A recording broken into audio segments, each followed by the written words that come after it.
Nizamabad railway స్టేషన్లో గురువారం ప్రపంచ పర్యావరణ అవగాహన దినోత్సవ కార్యక్రమాన్ని నిర్వహించారు. ఈ నెల 22వ తేదీ నుంచి జూన్ 5వ తేదీ వరకు కొనసాగుతాయని Nizamabad railway station health inspector Shri Prem Sagar పేర్కొన్నారు. పర్యావరణ పరిరక్షణకు ఉద్యోగులు, ప్రయాణికులు తమ వంతు కృషి చేయాలని వైద్యాధికారిని దీపా సూచించారు.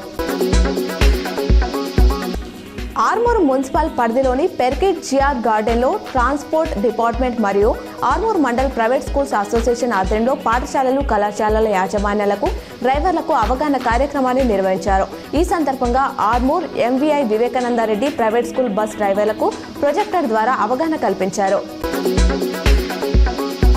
సరస్వతి పుష్కరాలకు పెద్ద ఎత్తున తరలి వెళ్తున్న భక్తులకు ఎటువంటి ఇబ్బందులు తలెత్తకుండా రాష్ట్ర ప్రభుత్వం చర్యలు తీసుకోవాలని నిజామాబాద్ అర్బన్ ఎమ్మెల్యే ధన్పాల్ సూర్యనారాయణ సూచించారు. గురువారం ఆయన కుటుంబ సమేతంగా సరస్వతి పుష్కరాల్లో పాల్గొన్నారు.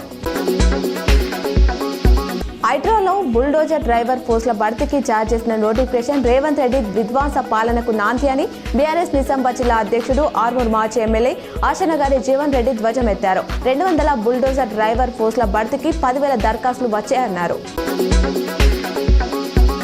రాష్ట్రంలో 1.55 లక్షల కొత్త రేషన్ కార్డులు ఇవ్వనున్నట్లు ప్రభుత్వం తెలిపింది.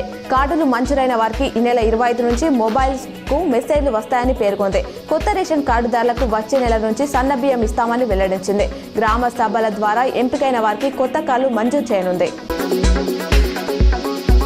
రాష్ట్ర వ్యాప్తంగా భారీ వర్షాలు కొనసాగుతున్నాయి. ఇవాళ రాత్రి 10 గంటల వరకు ఆసిఫాబాద్, కరీంనగర్, హన్మకొండ, సంగారెడ్డి జిల్లాలకు హైదరాబాద్ వాతావరణ కేంద్రం ఆరెంజ్ అలర్ట్ జారీ చేసింది. జగిత్యాల, మంచిర్యాల, మెదక్, ములుగు, నిజామాబాద్, పెద్దపల్లి, సిరిసిల్ల, సిద్దిపేట, వరంగల్, ఆదిలాబాద్, కామారెడ్డి, నిర్మల్ జిల్లాలకు ఎల్లో అలర్ట్ ఇచ్చింది.